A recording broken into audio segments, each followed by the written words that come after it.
Welcome to Musings from Arledge Solo Edition. We've got a grab bag of stuff today, lots of different topics to hit. I want to start a little bit with, well, actually, before we start with that, I'm coming here from Dallas wearing my replica Juju Smith-Schuster jersey. A friend of mine found this in a secondhand store the other day, and I don't know why somebody in Dallas decided to discard their Juju Smith jersey. I can think of a lot of reasons why it might have happened. Maybe it was an angry girlfriend or wife decided to throw it out. And if so, if you live in Dallas and you're an SC fan and your wife threw out your Juju Smith jersey and you don't know what happened to it, contact me and I will reunite you. This is probably yours. Or maybe it was an angry USC fan that decided to protest the Clay Helton debacle by throwing away the jersey. And if that's the case, I'm not giving it back to you. Because while a crime was committed, the crime wasn't Juju's. And so it's inappropriate to do that and, defame a gray Trojan that way. Or maybe you have no connection to this jersey at all, but if you give me a compelling enough reason, I'll send it to you. In any event, let's get on to the topics at hand. I want to start with the NFL draft. USC obviously had 4 players picked in this year's draft. Some interesting lessons to be learned. One of them we already know, and that is that the last staff was just terrible at recruiting and developing talent. Of the 4 draft picks, 2 of them were essentially one-year rentals when Lincoln Riley came over, which is par for the course for Clay Helton's staff. Now, when USC is good, actually any college football program, when the program's elite, you're going to have a ton of draft choices. That seems pretty obvious. USC had 10 players drafted in 2008, including 7 in the first 2 rounds. They had 11 drafted in 2009, including 5 in the first 2 rounds. That's what an elite program will churn out in terms of draft picks. Georgia last year had an amazing draft. They had 15 picks, including 7 in the first 2 rounds. Alabama the year before had 10 draft picks, including 8 in the first 2 rounds. That's what the draft from a top-tier program looks like. Fortunately, next year's crew of Trojans is likely to make a much bigger splash in the draft. I think USC is probably going to have double-digit players drafted, including the number 1 overall pick, which shows just how dramatically Lincoln Riley has improved the talent level at USC since he's been here. We'll talk about that in a little bit, but there are a couple other things that caught my eye when it comes to the NFL draft, and I think it's relevant to how USC is going about its recruiting these days. So, if you focus just on the first round of the NFL draft this past week, you had 2 players from California, both quarterbacks, and then you had 2 others, one from Arizona, one from Nevada. So you had 4 guys from what I would consider to be prime USC recruiting territory. It's not terrible, as you'll see, but being that 2 of those are quarterbacks, you're talking about. And you're not going to usually pick up multiple blue chip quarterbacks in a single recruiting class. You're talking about 3 blue chippers in USC's hometown. There were 5 from Florida, 4 from Texas, neither of which is a surprise. 5 from Georgia. We'll talk about Georgia in a minute. And 4 from the DC, Maryland area. USC has been recruiting DC and Maryland a lot recently. Part of that is that Caleb Williams is such a major figure, and that's where he comes from. But part of it is that DC and Maryland are churning out a ton of good football players right now. That's a place you need to be. And one thing that really caught my eye is there were 8 players drafted in the first round from the Great Lakes states and the Midwestern states that border them. That's a lot. I mean, you're talking about 8 guys. That's as many as from Texas and almost as many as from Texas and Florida combined. And these numbers are actually consistent with what we've seen in previous drafts. Max Preps did an analysis over a 10-year period, which I think ended in 2016. Florida and Texas obviously dominate the first-round picks during that time period. Florida had 49, Texas had 41. California's third with 30, which is still, that's a decent number a year. We're talking about 3 first-round draft choices per year coming out of the state of California. And if you add in the surrounding states, California and the states closest to it that USC should dominate recruiting-wise are going to turn out about 4 to 5 first-round picks every year. That's a significant number. The DC, Maryland area wasn't that far behind, 2.4 per year. That's a pretty big number. I think I included Virginia in this, but when you see that Lincoln Riley's spending a lot of time in DC, Maryland, Northern Virginia, there's a reason for that. A lot of good football players there these days. And Georgia was averaging about 2 first-round picks per year just out of the state of Georgia. Georgia's success in recent years obviously is partly attributable to an excellent coaching staff. But part of it is that Georgia is just churning out a lot of good football players. In fact, it appears that Georgia is just barely behind California right now in terms of elite talent that it's producing. It's a clear number 4, and it's not that far behind California at number 3. Georgia turns out a lot of good football players. You keep those guys at home and coach them fairly well, you're going to have a good football team. And then the Great Lakes averaged about 5 first-round picks per year. So the Great Lakes are going to churn out about the same number of high-end draft choices as California and its surrounding states, as Texas and Florida do. So that's a big number. So what you're seeing with Lincoln Riley makes sense. A lot of USC fans say, well, we need to lock down California. And yeah, building a fence around California is a good idea. I don't know that it's sufficient. One, you're going to lose some kids from California. A lot of West Coast kids are willing to go to other parts of the country to play football. So you're not going to get all those guys. And while California is going to give you a solid recruiting base, I mean, Lincoln Riley and his staff have tons of contacts in Texas. I mean, Riley's from Texas. He went to school in Texas. He coached in Oklahoma, which recruits Texas like its home base. And Texas is, along with Florida, one of the 2 elite places in the country to recruit. He's obviously going to have to recruit from Texas, and he's been doing that very well. He's going to spend a lot of time in that DC, Maryland area. I mean, it just makes sense to do that at this point. And as USC transitions into the Big Ten, I suspect you're going to see USC recruiting the Great Lakes regions a lot more. I mean, they're churning out Florida and Texas level elite athletes. So as USC's playing lots of games in those places, as families start to recognize that if their kid goes to USC, they're still going to be coming back 4 or 5 times a year to play football in the Midwest. I think USC is going to make a bigger push there. The other thing is, it used to be pretty risky to pass over a really good California player to chase a better player somewhere else, because that California player who's spurned by USC is going to hold a grudge, and he's going to land somewhere in the Pac-12 where you're going to have to deal with him for the next 3 to 4 years. And USC's had that a lot. So sometimes you were better off taking, say, a really good California receiver instead of trying to land a kid from Florida who you think is probably better, but not dramatically better. I think that's changed a little bit now. If you pass on a California kid to land, say, a Texas running back, that kid probably is still going to land on the West Coast, probably, but you're not going to have to play him 3 to 4 times, unless he goes to UCLA. But Chip Kelly stopped recruiting high schools right about the same time he got the show cause penalty from the NCAA for cheating. He's pretty much a transfer portal guy at this point.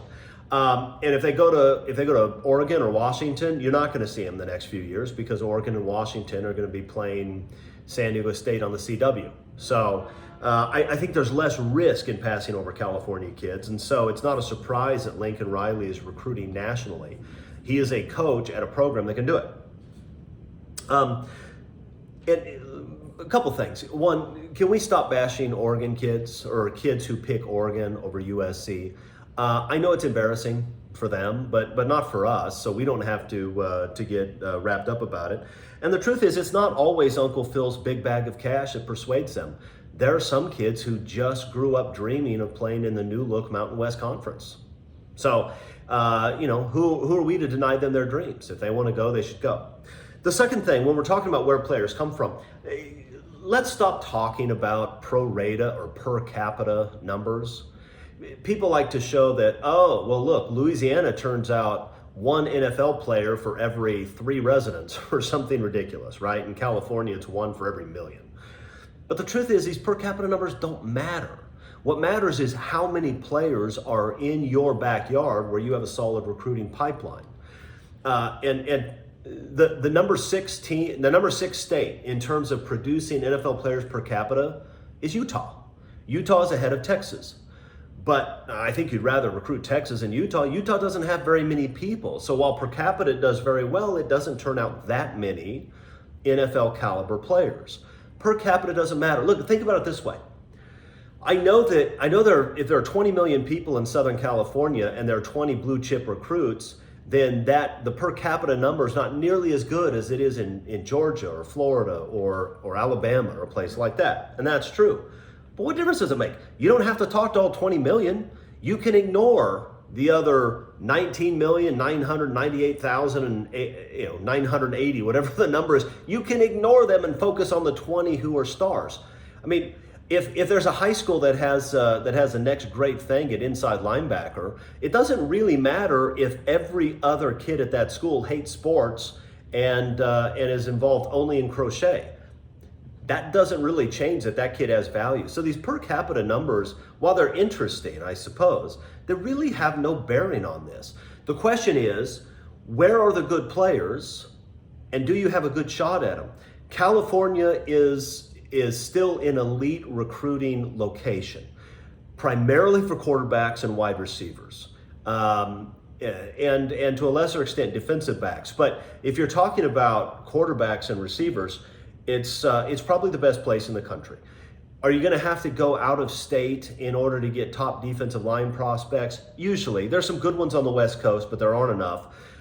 That's why Lincoln Riley is heavily recruiting D.C. and Maryland. That's why he's recruiting Texas.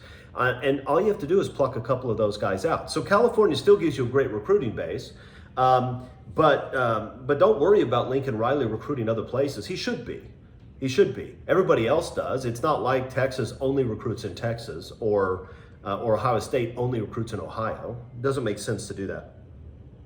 By the way, let's talk a little bit about this year's schedule. It's obviously brutal. The 5 of the last 6 games, not including the Pac-12 championship, which would make 6 out of 7, are against very good football teams that are probably going to be ranked. And so if you talk about what's coming for USC football, you're talking about a lot more schedules like this. Right? If you think about 2024, where USC opens with LSU, they have Notre Dame, they have UCLA.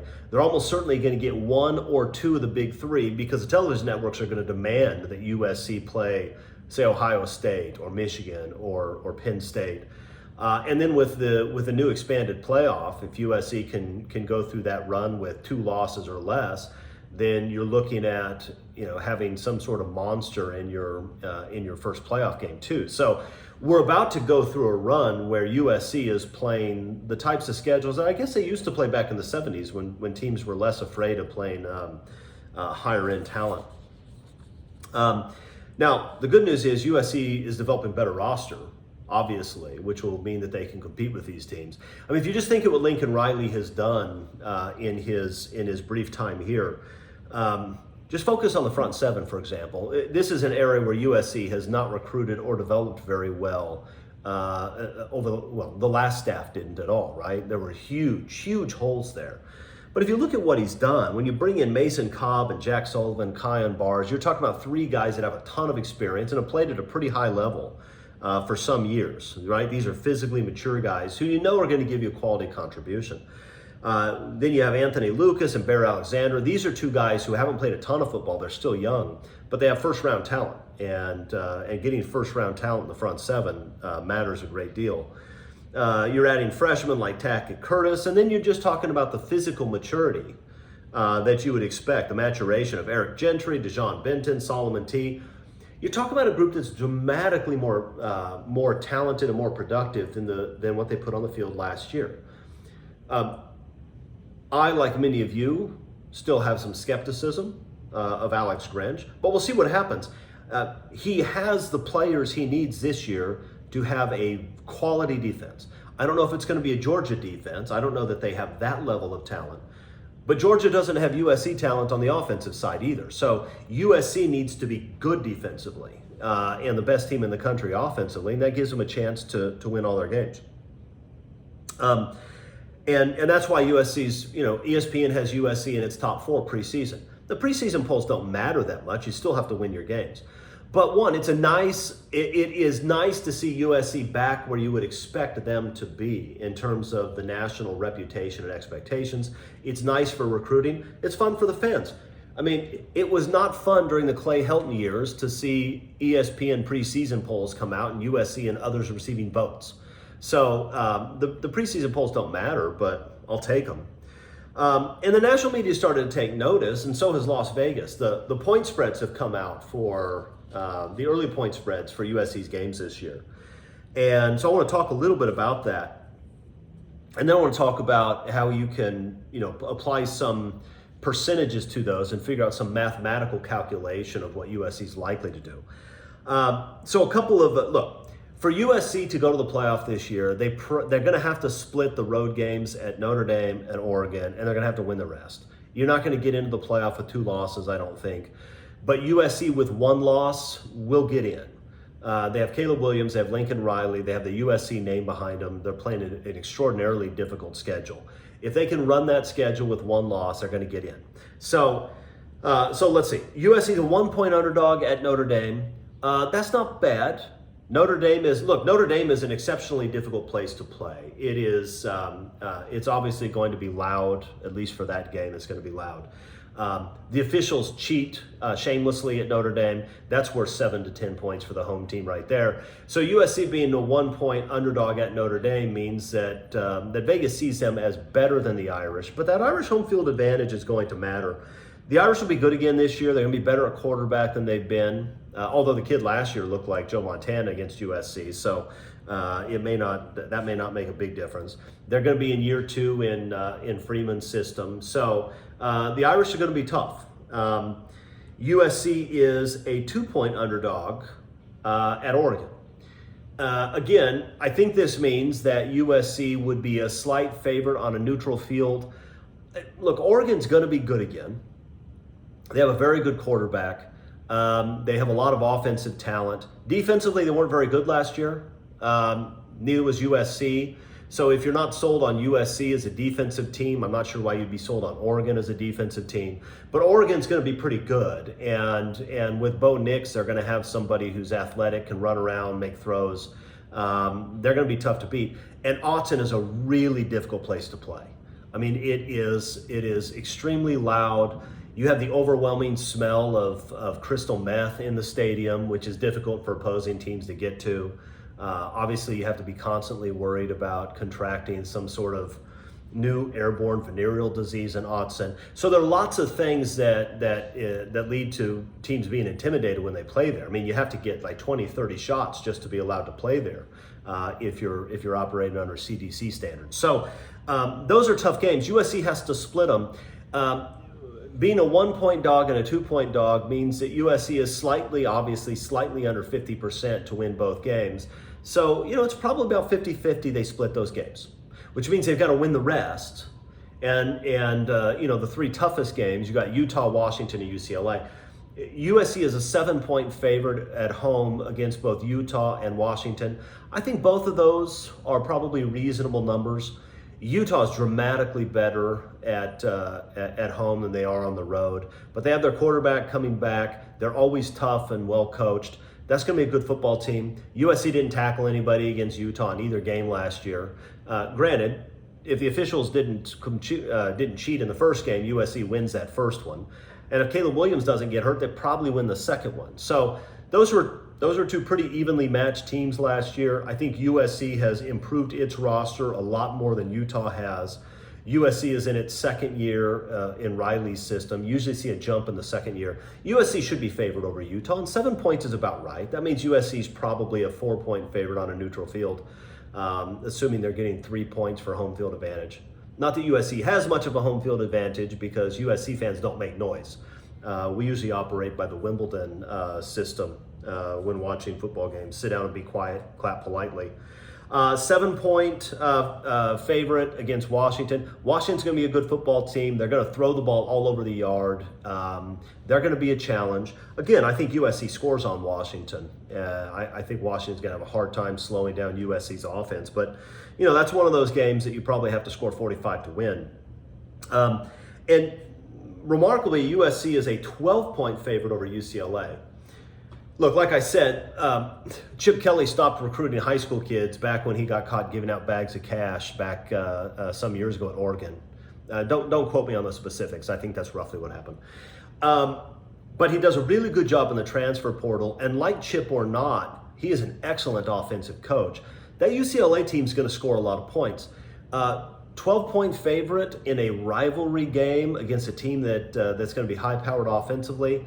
I'm not sure that makes a ton of sense to me. 12 points is way too many. USC should be favored in that game, especially at home, but 12 is a lot. Well, so here's the thing. If you take these numbers, and I'm not going to do it for you, but you can calculate a point favorite and figure out the likelihood of winning. Like a 7-point favorite is roughly has a 70% chance of winning. Google it if you're interested, and you'll see websites talking about this. 12-point favorite has about an 82% chance of winning. So you throw those numbers together. If Vegas is right about the strengths and weaknesses of the teams this year, you multiply 0.7 and 0.7 and 0.82, and you got about a 40% chance that USC runs those 3 games, which, you know, my view is they have to run those and split the 2 tough road games to have a shot. So that means that if you look at Vegas's odds, USC has about 40% chance of going into that Pac-12 championship game where a win puts you in the playoff. That's not a terrible number. It may even be a little bit higher than that if this USC defense performs the way they should, but still, not bad considering where we've been. Finally, let's close out with this. I have posted my first of a 2-part series on the epic history of recent USC football. Go to WeAreSC.com in order to find that. The first section takes us from a little bit of background before Pete Carroll, but roughly takes us from Pete Carroll's resignation to the end of the Lane Kiffin experiment. That means that this week, which I'll probably put up on Monday, is going to deal with Sark and Clay Helton. I know that's tough. And so if you don't want to have bad dreams and you just want to skip it, I get it. But there's some interesting stuff to talk about when we go through the history of Sark and Helton and why they were hired and why they weren't shot and buried in the desert. And so go ahead and check that out. What I'm going to do is, if you have comments or disagreements, if you have questions that you want me to answer, maybe stuff that I left out, maybe stuff you don't explain, leave a comment here on YouTube, or leave a comment on the message board, and I will at some point, maybe next week, maybe the week after that, I will have responses to those comments and answers to those questions here on my solo edition video. Okay. That's it for this week. We're going to have some good interviews coming up, but I'm not going to announce them yet because I'm still trying to work out details. Hope everybody has a good week. I'll see you next week. Fight on.